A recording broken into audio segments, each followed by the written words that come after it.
Why do you believe what you believe? Because at some point in your life, you trusted the information that somebody was giving you. And that someone you trusted told you that a car was a car, a tree was a tree, a bird was a bird, the blue stuff above you is the sky. And that's the way that we began to determine what we believe to be a fact. Most of the things that we believe to be a fact in our lives are told to us through our stories or the news that we hear. So my question would be, if they were deceiving you with the stories they tell you, would you be able to recognize that? So we've all heard the term conspiracy theory. Personally, for me, I've never really had time to get into any of that because, frankly, I'm working all the time and I don't have the time to look into Bigfoot or aliens or flat Earth or 9/11 conspiracy or the JFK assassination. It's just, it's not anything that I really have any backstory on. But the one thing that I do have a lot of backstory on, the one thing I do know a lot about is Hollywood. When you think about the entertainment industry, what comes to mind? Movies, TV, music, right? Let's talk about this entertainment. I've been observing you. What if this entertainment was more than just entertainment? Now in complete control! When you're driving home from work, what are you listening to? When you come home after a long day and turn on the TV, what do you see? The U.S. are bracing. Saying that the one. Think about all the content you've seen throughout your whole life. A lot of it has actually made us who we are today. So you don't know what's really going on. Have you ever stopped for just a second, though, and questioned the content? Good morning, Vietnam! The only thing we consume more than content is air. But we actually think about the quality of the air we breathe. Maybe it's time to take a closer look at our content. And fear. Taxes will keep Our government's always controlled our content. the fight for freedom. We've just never paid attention. Freedom of speech. Message received.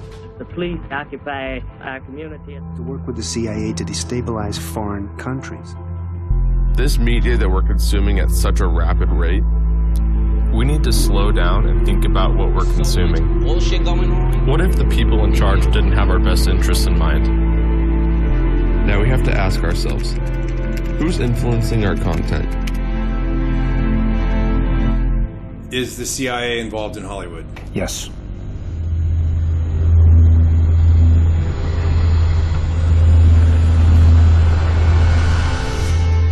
Guys, come ahead. I'm rolling. Go. That's good right there. He's picking up speed.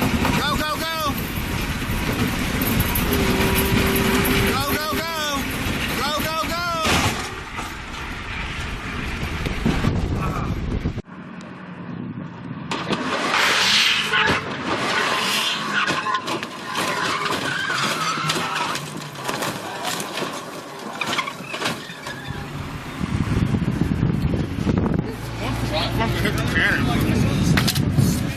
So for the past 28 years, I've probably had one of the coolest jobs in the world. I was a professional stunt performer. I've worked with some of the biggest stars. I've got to be Batman. I've got to be James Bond. I've won World Stunt Awards.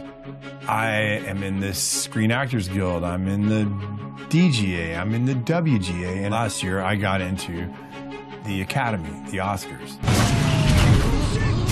I worked my way up from being a stuntman to being a fight coordinator, to being a stunt coordinator, to being a second unit director. Action! First big job I get, I'm on Batman Forever. And I'm walking around set and I'm pinching myself. I'm looking over, there's Tommy Lee Jones, there's Jim Carrey, there's Val Kilmer, there's Drew Barrymore, there's Nicole Kidman. And I'm like, how did I get here?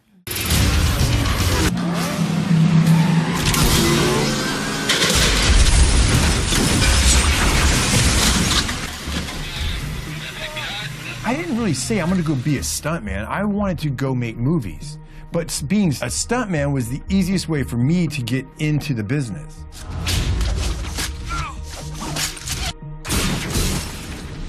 I didn't want to be an actor because like, pretending to be a character. Well, being a stuntman, I was that character. I was the guy behind the illusion, creating it for the guy who's on the screen. I jumped out of that helicopter. I was in that fireball. I did whatever was being asked of the job.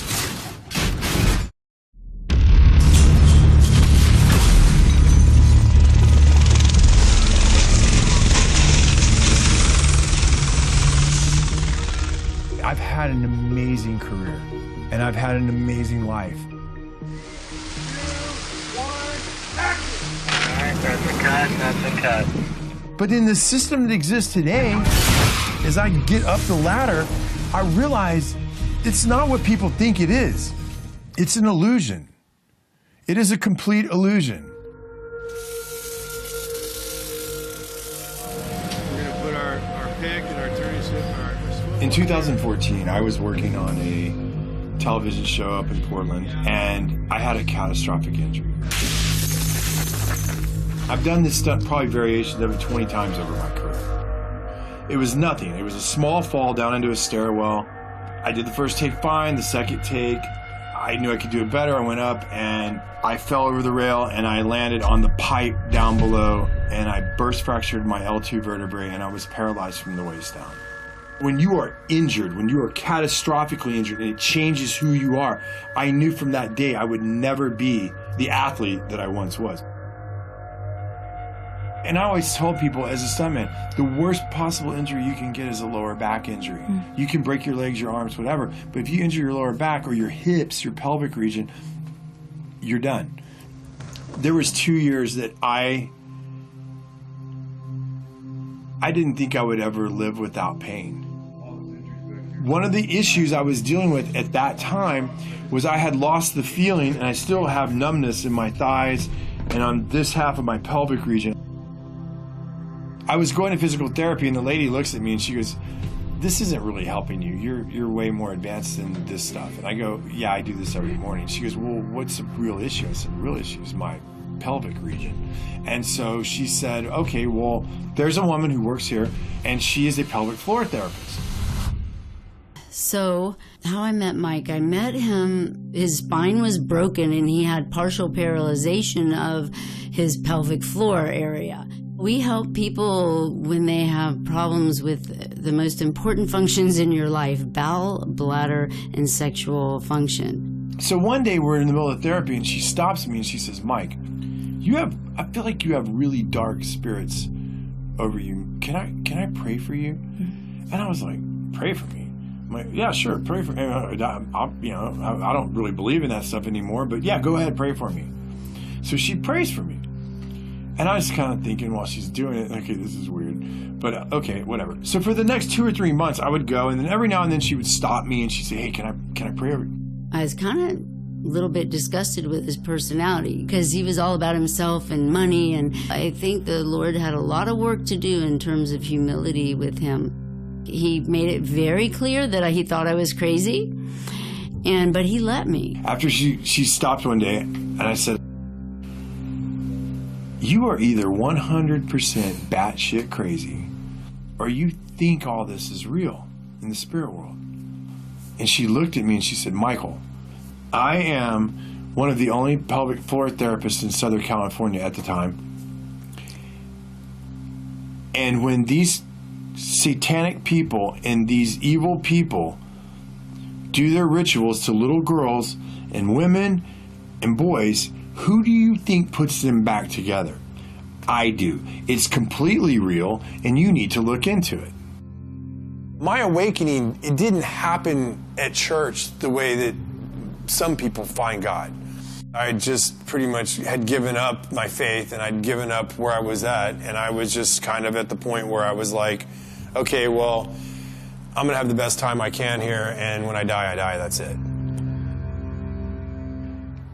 I still wasn't sure if it wasn't 100% crazy or not, but I was reading these articles and looking at these things, and I was like, I've seen things at parties. I've seen artwork. I've seen statues. I've seen things in some people's houses that just seem to be mimicking occult stuff I'm reading about. So I was like, maybe there is something to this. I'm just going to say this. I didn't find God because I went to church.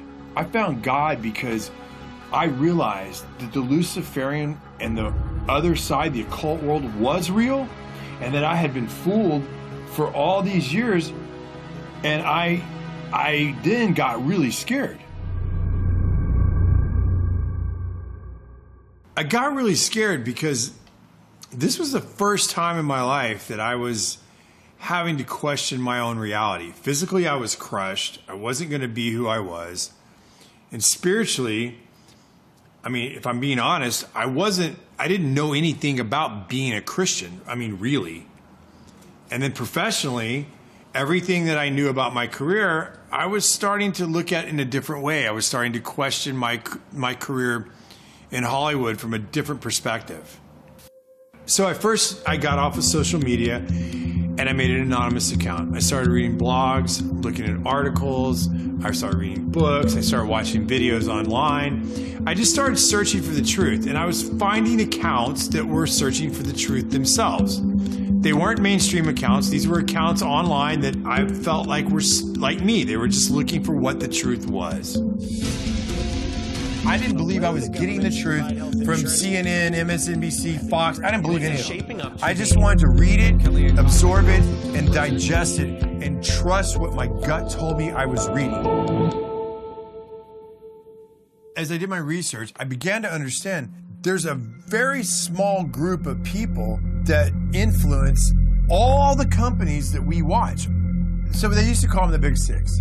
But Disney just bought Fox, and Disney controls Marvel, and Disney owns Lucas Studios. So look at that giant audience right here. Say a small group of people control the narratives and the content that we all see on all the channels. It makes you feel like, oh, I have lots of choices, but you don't. Who's telling them what to put on those channels? Where does that lead? Tonight, the FBI is on the case, and they are warning big companies in America to protect their data after a big Hollywood studio got hit by hackers and several blockbuster movies ended up online. This is the first time the United States has accused a foreign government of a cyber attack against an American corporation. And this interested me because I worked over at Sony quite a bit during my career, and I actually had to get LifeLock during the Sony hack, so I was curious. I was like, what was this really about? Well, the narrative put out in the public was Seth Rogen and James Franco made a movie about North Korea. And so they were mad, and so they decided to hack Sony to teach them a lesson. That was a public narrative that went out, and that's what I was like, well, that makes sense. You know, I know Seth and I know James, and they're definitely pushed the envelope of comedy, and their sense of humor is definitely their own. And I thought to myself, okay, that makes sense. And now private emails are going public. It's a public relations disaster. But what I found really interesting as I examined the WikiLeaks documents was it showed that the heads of one of our biggest movie studios in America was in direct communication with very important people in our government. It didn't surprise me. I was like, okay, well, either they're friends or there's something more to it. So I never really thought about the government influencing our content or our stories. Could they be influencing our story and our content? Like, these were real questions that I never had asked myself. I just did the jobs. I went to work, I did my job, I did whatever was asked, and went home. Never thought about this stuff. So I was like, I don't really know anybody that can answer these questions. And I reached out to this guy who I'd been watching online. His name was Kevin Shipp. And for those of you who don't know who Kevin Shipp is, he's a CIA whistleblower. He worked in counterintelligence, and he served in many capacities in his tenure at the CIA. This is the big picture. An official television report to the nation from the United States Army. It was an OSS memo, the precursor to the CIA, where they were doing a study of the use of motion pictures in America as a means of psychological warfare. So it goes all the way back to pre-1947, when U.S. intelligence was using motion pictures to alter the thinking of Americans in the United States. The morale of our troops is high. The laughter, music, and general entertainment which comes out of a single small package like this one have helped to build that morale. The CIA is funneling information into Hollywood. Hollywood is putting out in the movies, and the population believes it.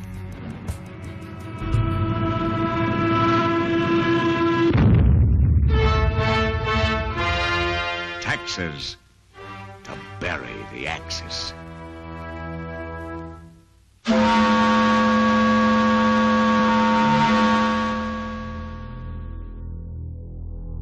This document right here is a FOIA document. Anybody in America, anybody can request this. It's Freedom of Information Act.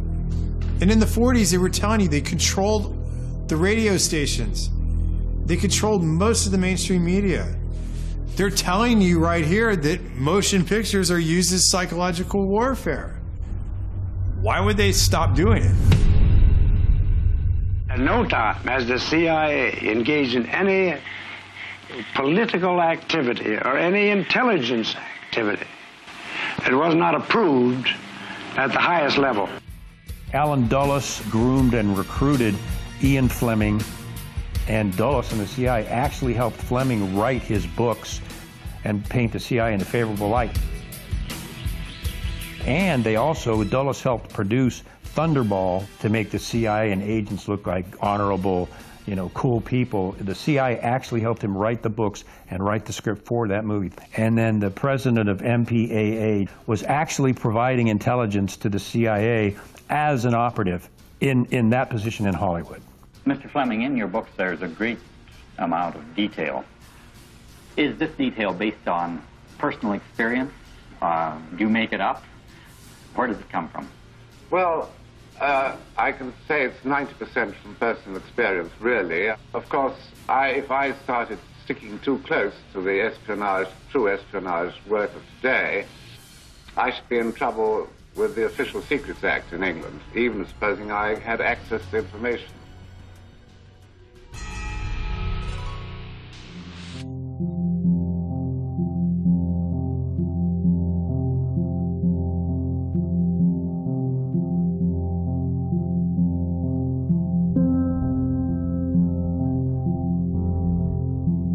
There's no question about the fact that Mockingbird is real. It started out paying journalists in major media, Pulitzer Prize-winning journalists, to print fake stories that the CIA wanted in the press and fake interviews. And this was revealed in the Church Committee. Do you have any people being paid by the CIA who are contributing to a major circulation American journal? We do have people who submit pieces to American journals. And of course, then the CIA destroyed the rest of the files, which is what they do. George H.W. Bush came out and finally made the statement about Mockingbird. Well, we're going to officially stop the Mockingbird program. The CIA will no longer pay journalists to write stories. From now on, the program is voluntary, which means Mockingbird continues today. When's the last time you've seen a mainstream media outlet do a serious investigative report on the actions of the CIA? There's a reason for that. This would mean that the CIA could manipulate the news in the United States by channeling it through some foreign country. And we're looking at that very carefully. Would you say that continues today? Well, I would think probably for a reporter it would continue today, but because of all of the revelations of the period of the 1970s, it seems to me that a reporter's got to be much more circumspect in doing it now, or he runs the risk of at least being looked at with considerable disfavor by the public. I think you've got to be much more careful about it. platforms to push their own personal bias and agenda to control exactly what people think. And this is extremely dangerous to our democracy. This is extremely dangerous to our democracy. This is extremely dangerous to our democracy. This is extremely dangerous to our democracy. This is extremely dangerous to our democracy. This is extremely dangerous to our democracy. This is extremely dangerous to our democracy. This is extremely dangerous to our democracy. There is something about the way the CIA has been functioning that is casting a shadow on our historic position of freedom, and I feel we need to correct it. Senator Moynihan proposed a bill to dismantle the CIA. Thank you, Mr. President. Introduced it twice. The second time was 1995. Ironically, 1 year later in 1996, the CIA established the Entertainment Liaison Office, which was specifically penetrated into Hollywood, and Chase Brandon was actually co-wrote scripts, for example, The Recruit. We're looking for high horsepower, high energy, very competitive people who are driven by patriotism and a sense of wanting to serve a greater cause. I am recruiting you. Would I have to kill anyone? Would you like to? So the CIA was and is in Hollywood, was and is contributing to Hollywood productions and that manipulation. The Recruit. Nothing is what it seems. As I started to wake up, I never actually considered that the CIA had an office in Hollywood. And I'm like, well, I see this, I see that. And I started putting feelers out, like, does anybody else see this stuff? And not many people were awake. But the one person that I reached out to was an old colleague of mine, a friend of mine named Brad Martin. And Brad and I had similar careers. We worked our way up through the business together. And I'm like, hey, Brad, you've seen this, you've seen that? And he's like, yeah, for sure. And so that gave me strength. That gave me like, okay, well, I'm not alone in this deal. And I'm going to keep looking. Let me just say this. Brad's one of the greatest stuntmen I've ever met. Probably the best. I'm a very physically creative person. I've been doing action for movies for 26, 27 years. I excelled at the action aspect of it, at the physical aspect of doing the fights and doing the gymnastics and doing the falls and doing the driving. I trained really hard and became one of the top stuntmen in the business. I started becoming a fight coordinator, and then a stunt coordinator, and then an action director. Very few people have ever gotten to where I've gotten to, and I'm super proud of what I did.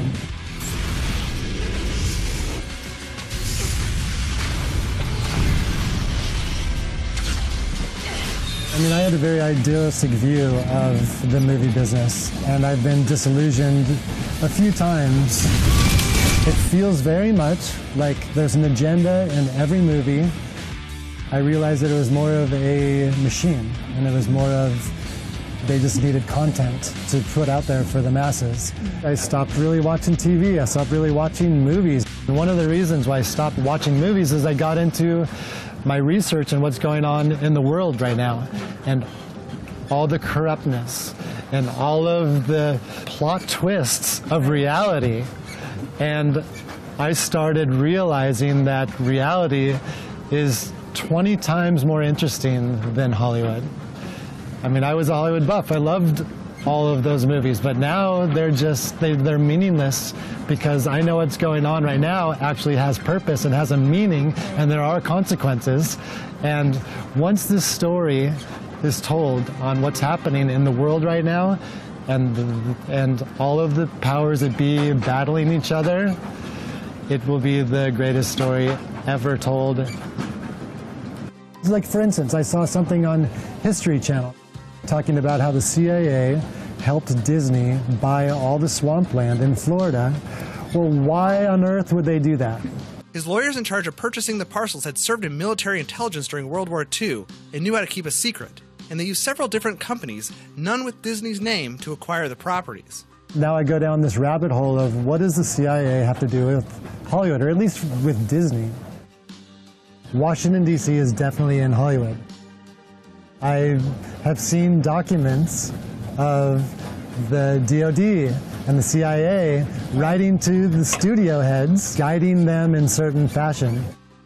There's a lot of things that people would talk about that are conspiracy theory, but there's some things that ring true with me. It's like, oh wow, that makes a lot of sense. Another program developed by the CIA after World War II was called Operation Paperclip. It's been depicted in many movies, including Disney's Marvel series. It's Operation Paperclip. After World War II, SHIELD recruited German scientists with strategic value. Thought I could help their cause. Operation Paperclip, and this is something people need to know because it has been so covered up and mocked and berated and claimed to be a conspiracy theory. And by the way, the term labeling people as conspiracy theorists was invented by the CIA to deflect any attention over the JFK assassination. They invented that word as a way to shut down any scrutiny or this critical investigation of what they were doing. So they started that whole ball rolling. In terms of Operation Paperclip, it is documented. There's absolutely no question about it. Allen Dulles, CIA director, was an associate of Heinrich Himmler of the Third Reich. So what Dulles proceeded to do when the Third Reich was brought down was he secretly brought all of the top Nazi scientists into the U.S. He falsified their files that he gave to Harry Truman, making them look like there were no war crimes. They brought these Nazi scientists into the CIA to work for the CIA, and that includes the human experiments they conducted on Jewish men, women, and children, and the psychological studies that these Nazi scientists had done. The CIA was using their expertise for these programs through Operation Paperclip, and this was Nazi, much of it occult beliefs that the CIA adopted and actually put these people on their payroll. One of the programs that came out of Operation Paperclip was MKUltra. Now, MKUltra was a very complex program that dealt with human experiments and mind manipulation.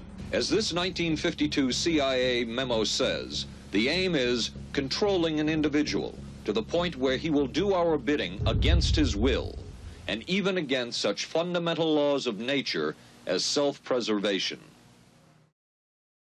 In the Church Committee, MKUltra came out as an actual program of mind control using mental, physical, and sexual abuse and psychotropic drugs.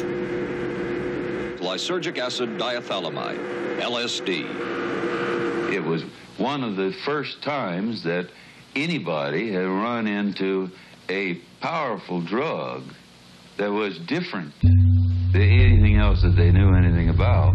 A decision was made at the highest levels of the CIA to do testing on unwitting Americans. At Ravenscraig, Dr. Cameron went further with drugs and electric shock treatments than any researchers in the MKUltra project dared. His aim was to wipe the mind clean. Then he would implant new messages by forcing the patient to listen to a hypnotic repetition as many as 250,000 times.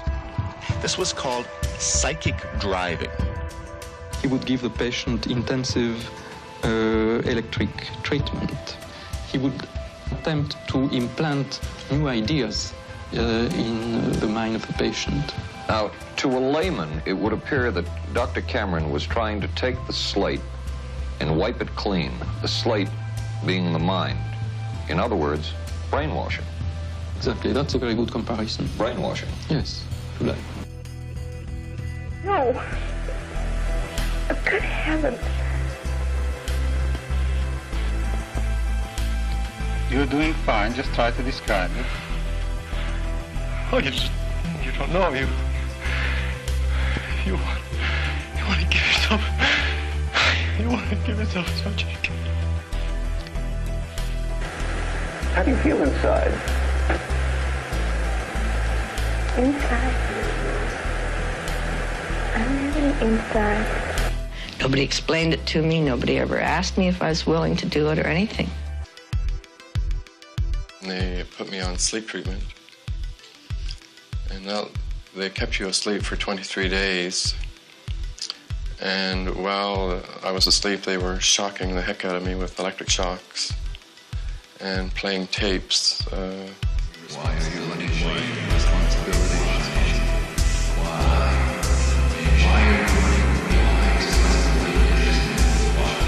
It was really, like a concentration camp.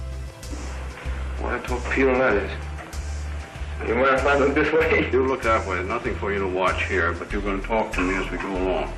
They couldn't go any further because CIA Director Richard Helms destroyed all the CIA's MK-Ultra documents, and they had to rely on coached witnesses. So they were never able to dig even deeper. What they got was bad enough. It was never terminated. There's no evidence that it was ever terminated. No documents, no nothing, and not even an admission by the CIA that it's been terminated. How do you feel? I'm feeling better, thank you. Feeling better? Are you sleeping well? Yes, I'm sleeping better now. We could disable a whole city by putting a very small amount on a water supply. After all of these years of us, those of us who are involved in looking for this secret drug, this was the only thing that began to look for the first time like it might be something like that. So MK-Ultra was one of the hardest programs for me to wrap my head around because it's a lot of subset programs. And I was really surprised that Brad Martin knew about MK-Ultra. People think that research people are crazy for talking about MK-Ultra, mind control. Even if they acknowledge that that existed, they go, oh, well, that ended in the 70s. That's a crock of shit. And perhaps the world's only hope of stopping a sinister assassination plot. The movie that I did involving that topic was Zoolander. The fashion industry has been behind every major political assassination over the last 200 years. I mean, at the time, I was making a comedy and I had no idea what I was involved with. But now looking back on the movie, I'm blown away at just the propaganda. Doesn't anyone notice this? I feel like I'm taking crazy pills! In a movie like Zoolander, when they're showing you that they're controlling Derek Zoolander's mind through mind control, you realize that they're trying to desensitize you and to make you think that what you're watching is fiction because it's in a comedy. It's like a mass MK-Ultra now. Their purpose is to capture the minds of the people and feed them false history. The CIA is funneling information into Hollywood. Hollywood is putting out in the movies, and the population believes it. All right, so look, here's the deal. They have been desensitizing us since we were born, and I'll give you some examples. Let's start with the big one. Let's start with words we hear all the time and never even think about. Let's start with the word entertainment. To entertain. What does that mean? To bind or hold. To bind or hold what? An audience's attention. Okay, now let's take the word Hollywood. Where does that come from? Well, Hollywood comes from the holly tree. And the ancient Druids, back in the day, used to take the holly tree, make wands to weave spells, cast spells, or channel spells. And when they needed help, they would consult the Magi's or the mediums of the day to help channel their spells to the population. We'll cut to today. What do we have in our houses? We have these black boxes. What are they called? TVs. But if you stop and you say the word television, and when you turn on that television, what do you get? What's the first thing that pops up? A list of channels. And when you turn on those channels, what's on those channels? Programming. They are programming you. They've been programming your whole life. You don't even know it. They do it with your music. They do it with your TV. They do it with your movies. They do it with your games. They have been programming us and programming you since you were little, and you don't even know it because you don't even question it.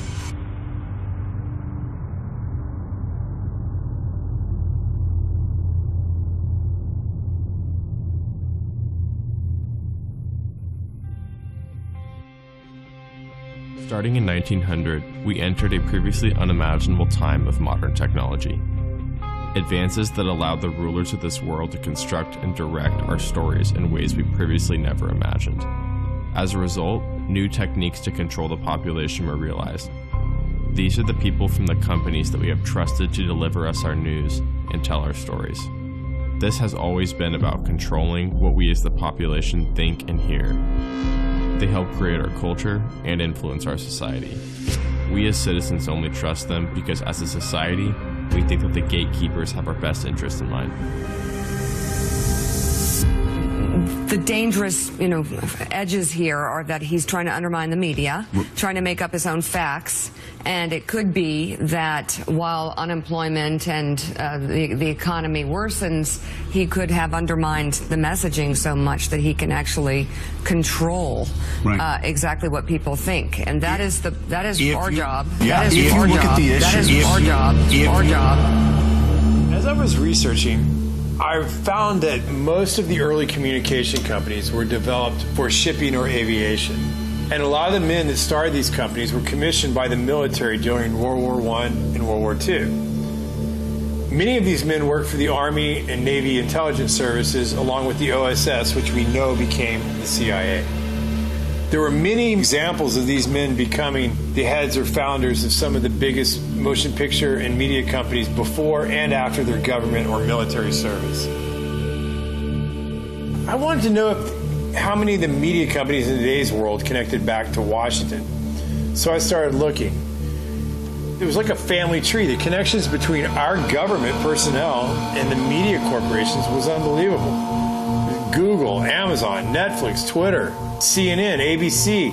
So what would happen if all these companies had the same political ideology or agenda? We as this population like to hear people confirm our confirmation biases. We like to hear people tell us that we're right. We don't like to be wrong. And we believe that the people on the media and the people that we're listening to have our best interests in mind. The problem is what if they don't? So if you stop and think about it, they can place any agenda on the population that they choose. I think that Hollywood is teaching bad morals to the youth of this country, as well as adults.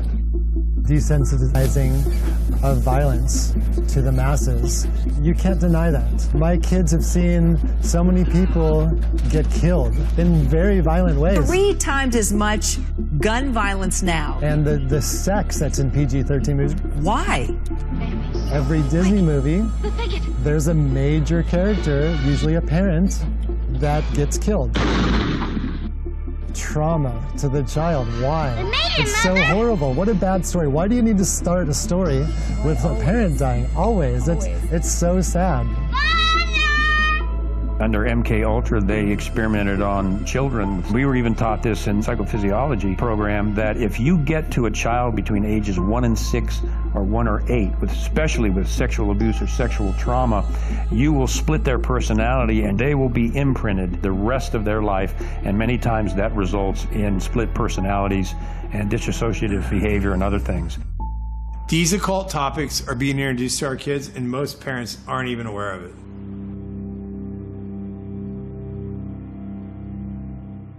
So the biggest surge with this occult type material took place in the late 60s and the early 70s with movies like The Exorcist, Amityville Horror, The Texas Chainsaw Massacre, Halloween, and Roman Polanski's Rosemary's Baby. And coincidentally, this same time period, it parallels the rise of the Church of Satan in Los Angeles, and it was founded by a guy named Anton LaVey.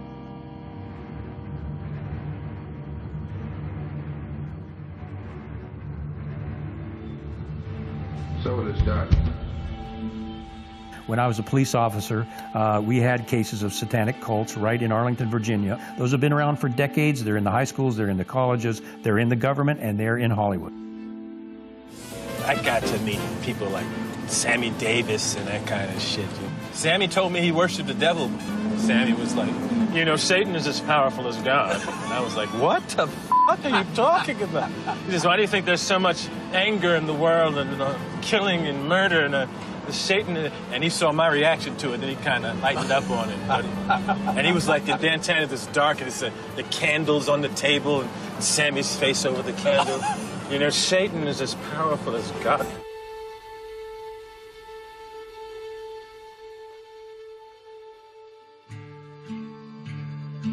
From our point of view, it really makes no difference whether you pray to a father god or to a mother goddess or to an entire gaggle of gods and goddesses. Michael Aquino was a high-level officer in the National Security Agency. He was and is, you'll see him today, a practicing Satanist. He created the Satanic Temple of Set, which he still runs. He was a high-level NSA officer. He's a member of the association I used to be in, the Association of Former Intelligence Officers, AFIO. He's a member of that. He's plugged in big time to the intelligence community, and he wrote a paper called Mind War. And Mind War was about psychological operations against populations, including the domestic population, using Satanist techniques and tools. Aquino was first involved in MK-Ultra operations during the Vietnam War as part of the Phoenix program. No, first I've been involved in intelligence and psychological operations for about 40 years in all levels of it and across the intelligence community. You are a lieutenant colonel in the United States Army. Correct. Now, and how does the Army feel about you being head of the Temple of Set? The Army has known about my religion for the entire span of my Army career, which began in 1968. The Army has paid very little attention to it, the same as it would to anybody who was, say, a follower of Hinduism or of Buddhism or any other slightly unusual religion today. He was occupied a position at the Presidio, which was a training facility for the U.S. government, and it was uncovered that he was running a pedophile ring. I think 50 kids came out and fingered him as the guy that had done sexual acts on them as children. It went to trial. He walked from the trial successfully because he had a good attorney, despite the fact that there were multiple witnesses that said Aquino, through satanic rituals, had abused them as children. There's no question that he's a practicing Satanist. Just watch any one of his interviews. On this altar is one of a number of daggers, which we may use in our rituals. This one happened to belong to the commanding general of the most elite unit of Germany's infamous SS, which was concerned with black magic and occultism research in general. Anything that it could find that had to do with the origins of the human race, destiny of humanity. The perverted view of the occult held by Heinrich Himmler was of an evil magic that could help create a new master race. Wewelsburg Castle is where he performed his ceremonies. I have been to the Wewelsburg, which still preserves Heinrich Himmler's ritual chambers to this day, and have conducted a black magical ritual in the so-called Hall of the Dead beneath the Wewelsburg. This particular dagger is inscribed to our comrade in the Leibstandarte Theodor Wisch, Brigadeführer, a major general in the Waffen-SS. And on its blade, it bears the inscription, Mein Ehre heißt Treu, or my honor shall be known by my faithfulness. Aquino's thesis stated that enemy populations could be subdued by inflicting a state of psychological terror and feelings of imminent destruction. He discusses the use of psychotronic weapons and electromagnetic weapons that influence the mind. By extremely low-frequency signals, piggybacked on broadcasts of radio, TV, or microwave communications in order to influence and manipulate the thoughts and feelings of the target population. These ongoing MK-Ultra operations are functioning as a counterinsurgency and infiltration operation aimed at destabilizing the United States and other industrialized nations. I give the CIA a total credit for sponsoring and initiating the entire consciousness movement, counterculture events of the 1960s. History will judge the role of the CIA and other intelligence agencies in unwittingly contributing to the counterculture of the 60s through their intense interest in LSD and other hallucinogenics. But for the moment at least, the argument can be made that the CIA helped usher in the age of Aquarius.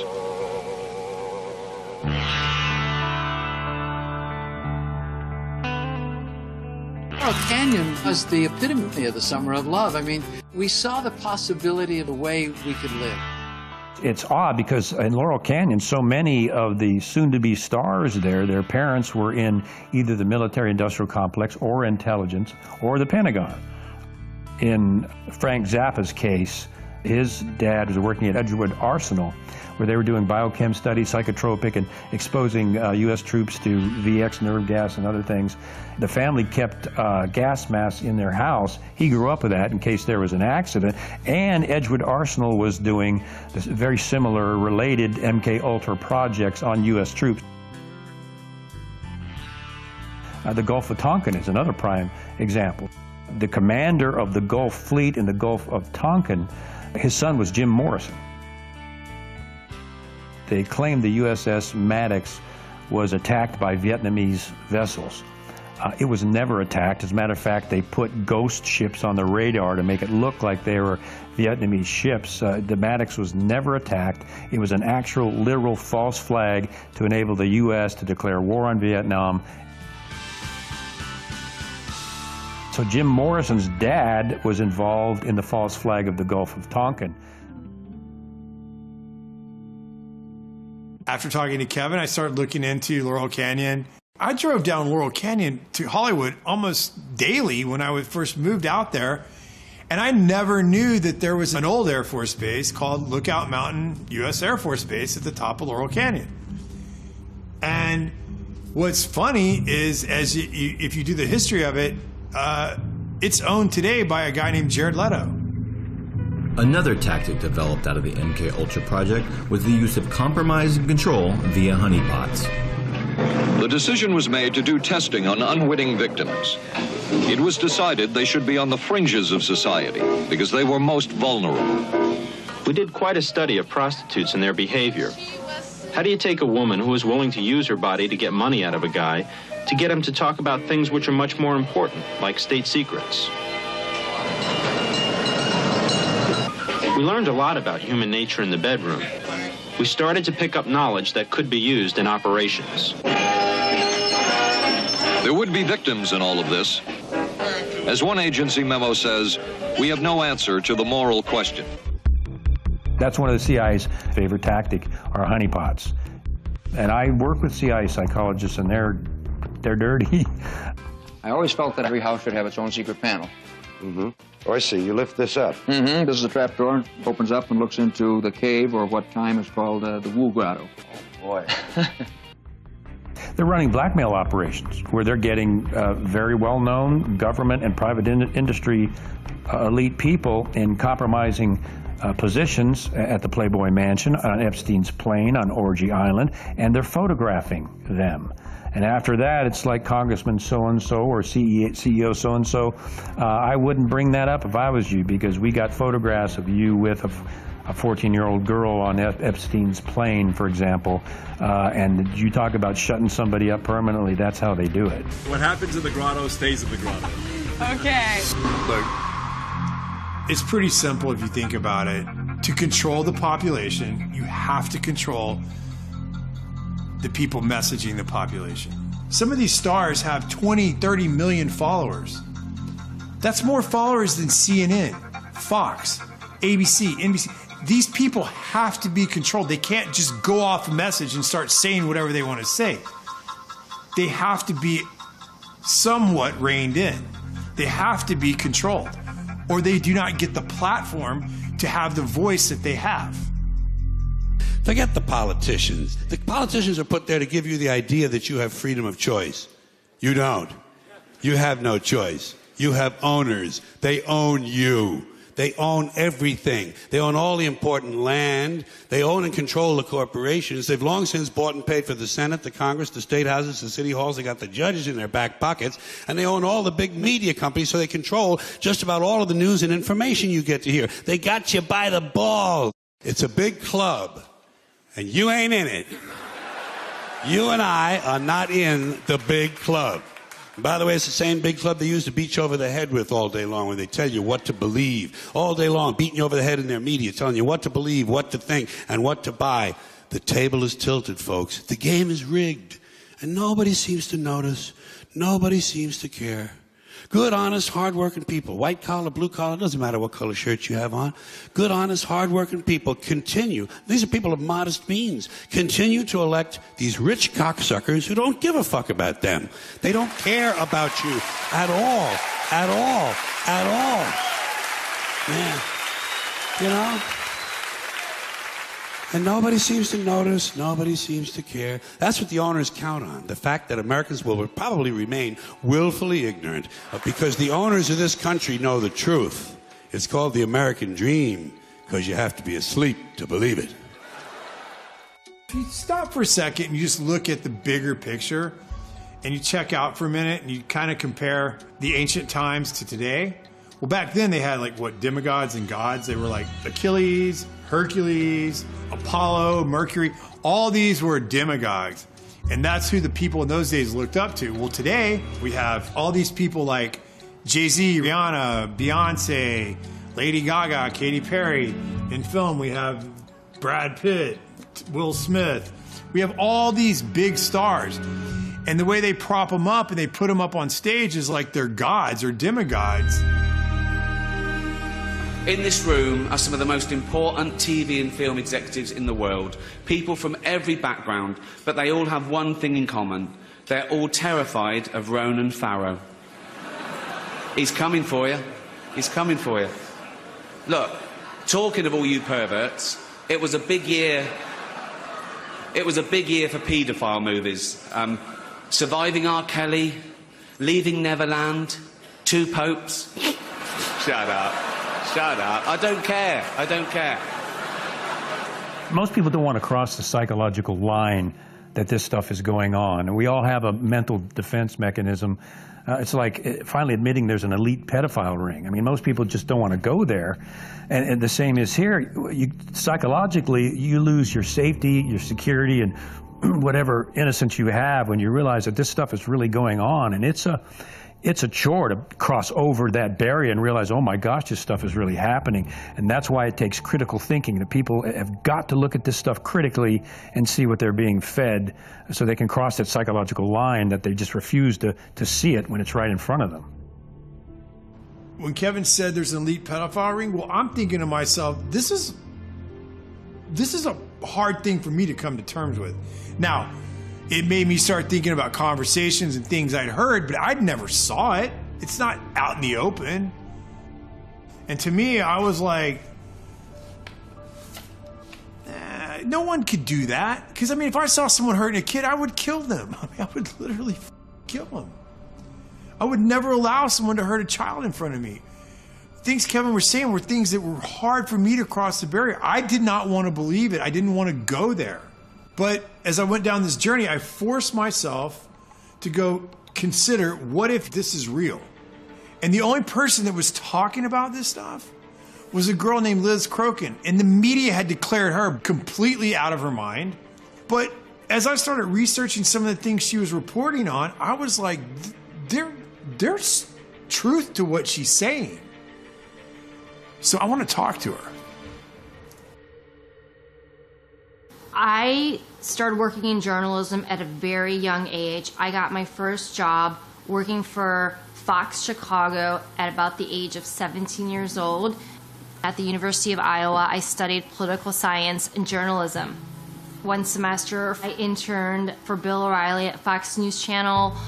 My last year in college, I interned for the State Department's White House reporter, and that placed me reporting in the White House every single day for a few months.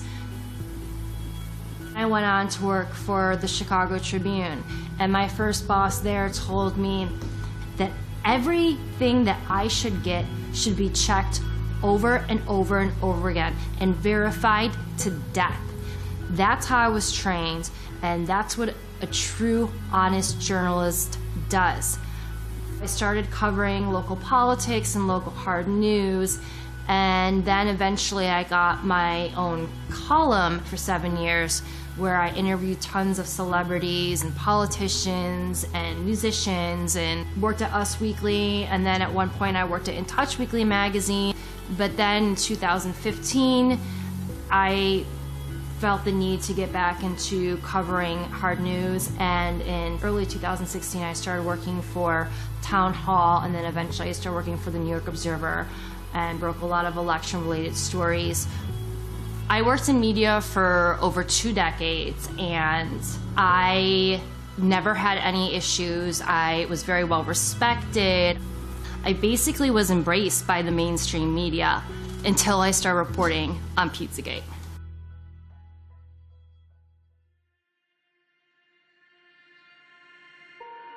Now, when Pizzagate came out, the media tried to turn Pizzagate into something that wasn't.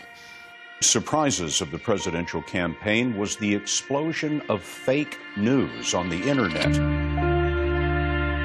28-year-old Edgar Welch was arrested in Washington Sunday afternoon outside Comet Ping Pong, a popular family pizza parlor. D.C. police say Welch fired at least one round into the restaurant floor with an AR-15 rifle like this one on his Facebook page. No one was injured. Someone on Twitter, whose name remains unverified but has several thousand followers, posted that new emails found on Anthony Weiner's computer confirmed that Hillary Clinton was involved in a pedophilia ring.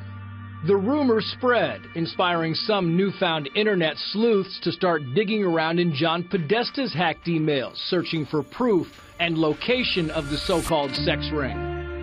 In those emails, they are absolutely littered with code words, and many of these code words are food words such as pizza. Somebody said to me, "Hey Dave, search for pizza in Podesta's emails. And once you go down that rabbit hole, you never really emerge the same person." It was obvious from the get-go that these words were code words for something else because the context that they were used in did not make sense. To be clear, not one single email in the Podesta emails discusses child sex trafficking or pedophilia. That is a fact. But there are dozens of what seem to be strangely worded emails dealing with pizza and handkerchiefs. Investigators say that those words in the emails about pizza and the talk of handkerchiefs is code language used by pedophiles. There is some kind of code language. They're just not talking about pizza, folks. Who phrases that? Who blocks out an hour of time to eat a slice of pizza? You can get a service for a half an hour, you can get a massage for a half an hour, but you can't get food for a half an hour. It just absolutely makes no sense.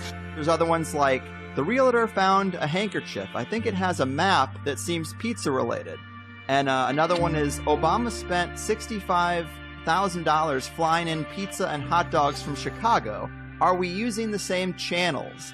Pizza is a well-known pedophile code word that actually has been used by law enforcement to arrest online sexual predators of children. And there's been multiple arrests that have been made by law enforcement of pedophiles trying to solicit children by using the pedophile code word pizza. 2007 unclassified FBI document. That document, according to the FBI, contains commonly used symbols by pedophiles to express their preference in children. Notice this one on the end, the triangle. That image signifies something called boy love. The pizza place next door to Comet Ping Pong Pizza, Besta Pizza, well, this was their logo until only a few weeks ago. People don't know that because the mainstream media refuses to cover it. The entire mainstream media redefined what Pizzagate was to make it sound ridiculous and less believable. And then they had people like Megyn Kelly come in, interview James Alefantis, didn't ask him any challenging questions. A conspiracy theory that even the D.C. police say has no basis in fact. She didn't ask him any questions about the pictures of children on his Instagram page looking abused, being sexualized. She didn't ask him about the pedophile talk. So the whole mainstream media painted him as this poor victim, as this person that was innocent, that was just victimized, as something that wasn't true.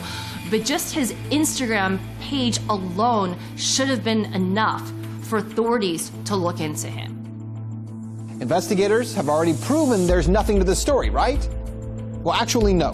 And that's what you need to know. For all that is here, there has not been one single public investigation of any of this. Not from local police, not from the FBI, no one. And that has to be the big question. Not for Podesta or for pizza parlor owners, but for law enforcement. Based on what may be or may not be here, the big question is, why hasn't any investigation taken place? This is insane. So many people in the mainstream media have said Pizzagate is a conspiracy theory. Pizzagate has been debunked. It has not been debunked. If it's been debunked, Explain the code words. No one to this day, including John Podesta himself, can explain the code words in his emails. Hey, John Podesta, can you please explain why you have children rented for entertainment for your adult hot tub parties? No one has ever explained why John Podesta has literal pedophile and cannibalism paintings all over his office and his home. Tony Podesta too. And then you look into the Spirit cooking dinners, and you look into Marina Abramovic, who was the one that was conducting the Spirit cooking dinners. Why are they going to Spirit cooking dinners? Why are they sacrificing chickens to Moloch in their backyard? This isn't my words, this is their words. This is in their emails. I'd be willing to debate anyone who thinks that Pizzagate has been debunked. You asked me when how am I getting additional briefings? That was the first and last time I talked. So October 9th is the last time you have heard from the FBI at all? Yes. You have not got an update on the investigation to your personal email? That is correct. So not only did the mainstream media lie to you about Pizzagate, they actually told you that it was illegal to read John Podesta's emails on WikiLeaks. Chris Cuomo, with a straight face on CNN, looked into the cameras and said, it's illegal for you to read John Podesta's emails. Also interesting is, remember, it's illegal to possess these stolen documents. It's different for the media. So everything you learn about this, you're learning from us. That's how scared they are of those emails. And that's how explosive the content in those emails are. That they felt the need that they had to tell you, you could not read those emails, and if you do, you might get arrested. Lie. It's different for the media. So everything you learn about this, you're learning from us. People that blow the whistle on elite pedophiles tend to have accidents, and a lot of those people have died mysteriously. NBC News has learned that disgraced financier Jeffrey Epstein is dead. Epstein took his own life while he was behind bars. There's absolutely no excuse for this. What happened here, to me, is mind-boggling. The guy was a high-risk prisoner, wasn't he? I mean, he's a guy that there are probably 50 very important people that have a motive to kill him. We don't even know who they are. It's true. But we know there are some people that are in a lot of trouble because of Epstein. They know who they are. His flight logs contain names of some of the biggest, most famous, and most powerful people on the planet. Members of the royal family, Prince Andrew, models like Naomi Campbell, famous actors like Kevin Spacey, Bill Clinton on those flight logs over 25 times. Hillary Clinton, she's also been to the island. So the bigger question is, how many people that went on his private jet, that went to his private island, that went to his massive ranch in New Mexico, were also involved in the rape, torture, and trafficking of children?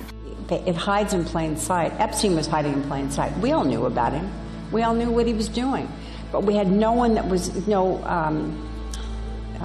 legal aspect that would go after him. They were afraid of him. For whatever reason, they were afraid of him. And the amazing thing about Cindy McCain is that her husband was a senator.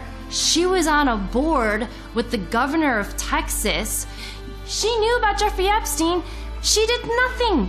And her organization, the role of her organization is supposed to be to stop people like Jeffrey Epstein. They all knew.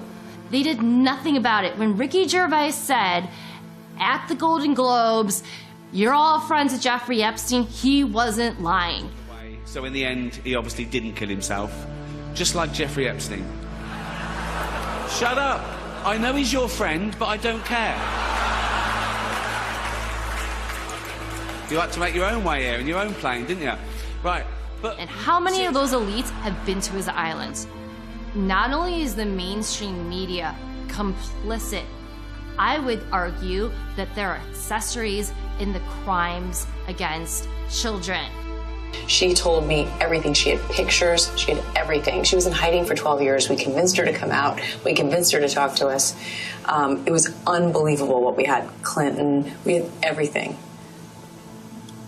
I tried for 3 years to get it on to no avail, and now it's all coming out, and it's like these new revelations, and I freaking had all of it.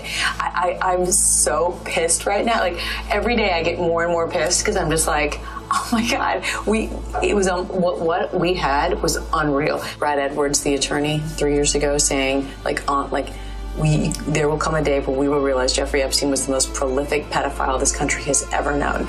And I had it all 3 years ago.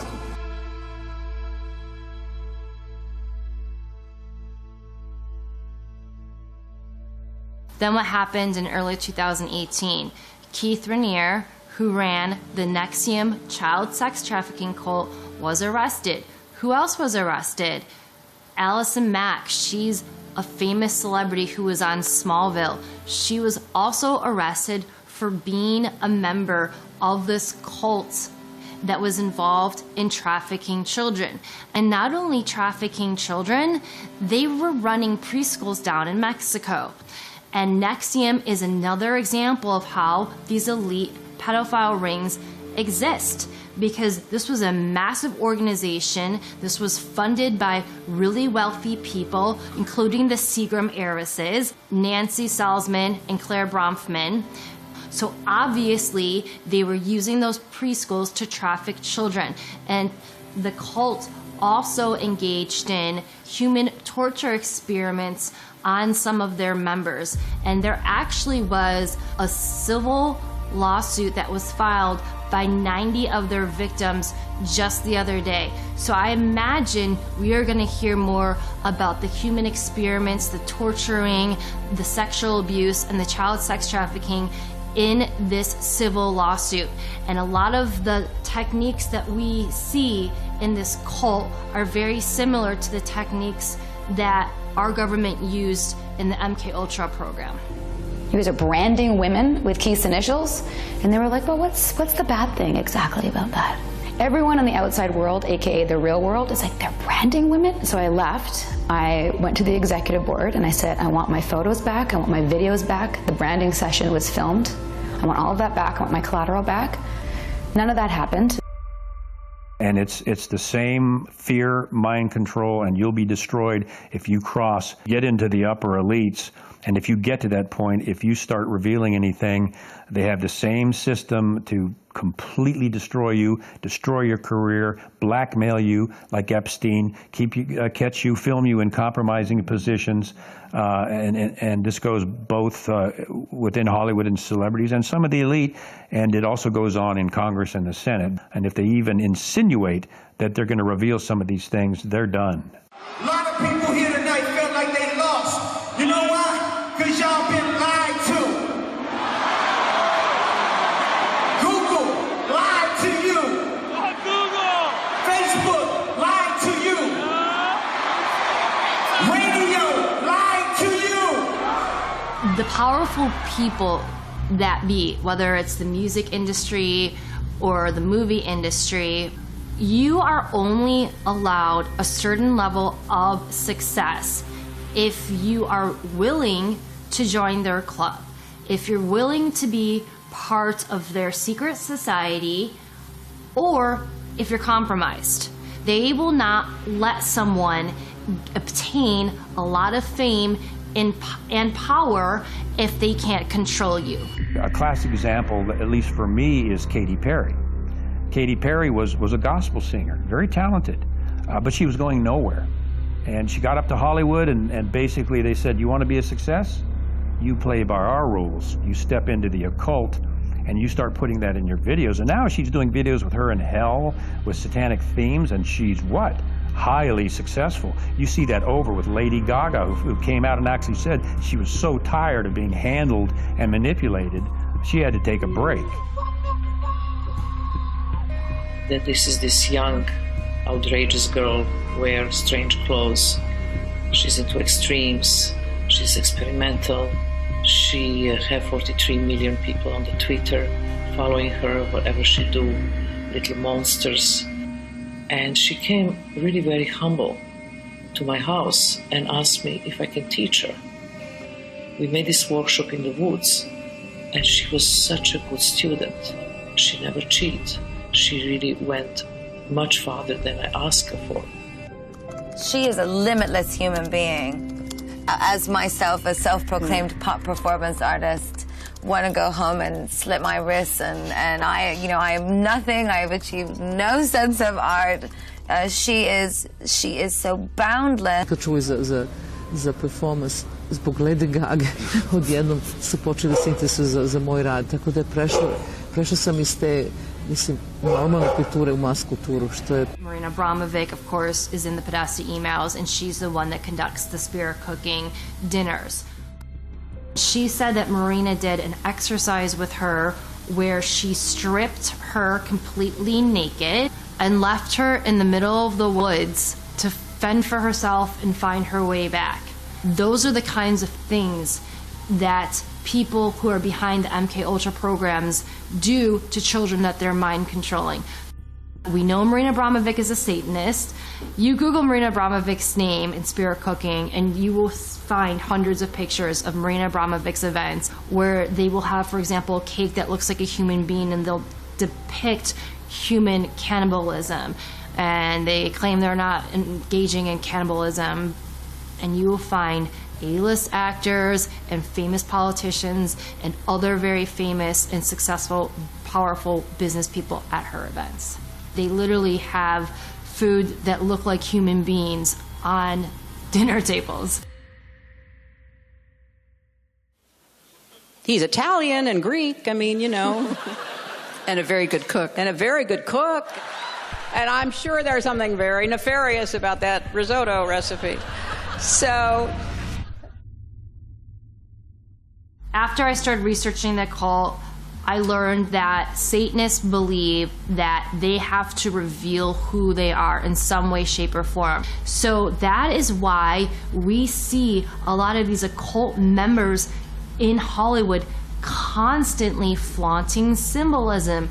We see the pyramid, the Illuminati pyramid a lot. We see the evil one eye constantly. It's always on the cover of magazines. We see these are supposed to be the 666 devil symbols. We constantly see those symbols. We also see pedophile symbols, the swirl or the triangle within a triangle. I guarantee this wasn't his purse. And we also see a lot of these members of the cult go on their social media and they talk about raping children. They talk about worshiping Satan. And people write it off as a joke, but they're not joking. I don't care if you're a major comedian. You can't tell me that's funny because there is no joke about raping children that's funny. You don't know what that is. I have no idea. You don't know. Jimmy Fallon doesn't know. David Letterman doesn't know. We don't know. All the comics and show business don't know what this is. It takes guts to put out a film that does this because no one's done it up until now. But when that's done and people see these facts and they say, my gosh, I didn't know that. I didn't know that about the Gulf of Tonkin. I didn't know that about the Vietnam War. My gosh. And they go in and they check it out and it's all true. And now they're seeing the dots. And a good film will teach them how to practice critical thinking, to analyze what you're watching. If we can get people to analyze what they're watching, we've crossed a huge hurdle. Because once they start analyzing it, they're going to see the dots, and typically the dots will connect themselves. Liz Crokin put herself so far out in front that she was mocked. She was laughed at. She was called crazy. Well, let me ask you a question. For all those people that did that to Liz, does she seem so crazy now? When you put all of those facts together and you use critical thinking, you realize this stuff is real. There's not one smoking gun. There's many small smoking guns that you have to piece together, and you have to use critical thinking to understand this stuff is real.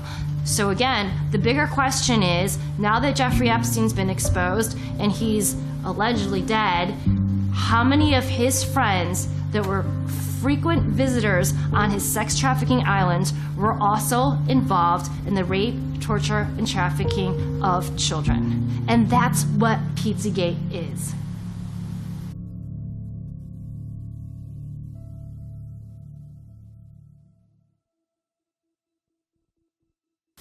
I guess what I'm asking you all to do is just disconnect for a second, stand back, look at the lyrics of your songs, look at the agendas of the movies, look at the messages of the media that you're absorbing.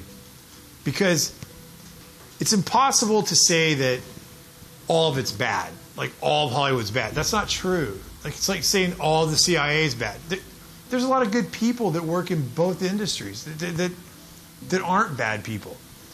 But if the people that control the narratives and the agendas are not good people, and they have different agendas, they can put that on you and you won't even notice it unless you stand back and look at things objectively. I can't compromise anymore. That for me, that's not what life's about. I want to send a good message to my kids, and I want them to know that at the end of the day, their dad did what was right. And their dad fought for the good things in life. If I could ever get the opportunity to make movies that send out good messages, and then people start realizing that they can be good, and that they can jump on the bandwagon of good, that's the next phase. People start believing it. It's the same thing with desensitizing with the violence. People start believing that it's okay to kill somebody, or watching somebody die isn't a big deal. When people aren't helping other people in need on the streets, there's a problem in this world. But this could all be changed right now. The reason why I'm doing this documentary is because I want to be one of the first people to come out and say, hey, it doesn't have to be like this. We are good people. Humans are good, and we can make the world a better place. Because the money and the technology to make this world a better place is there. It's just been covered up and controlled for so long that it's time for it all to come out. And maybe I'm the catalyst for something better. What does the media look like in the future? Well, to me, what I would hope is that it's not filtered. I would love to build a platform or build some sort of system where artists could connect directly to their audience. I want to make products and tell stories that bring humanity together, that bring compassion, that bring love, that bring forgiveness, that bring inspiration and courage back to the audience without having the influence of violence or gratuitous sex or gratuitous death or gratuitous horror. Because those are things and images that get stored in our psyche and our soul, and I don't think that's the way that this earth was intended to be.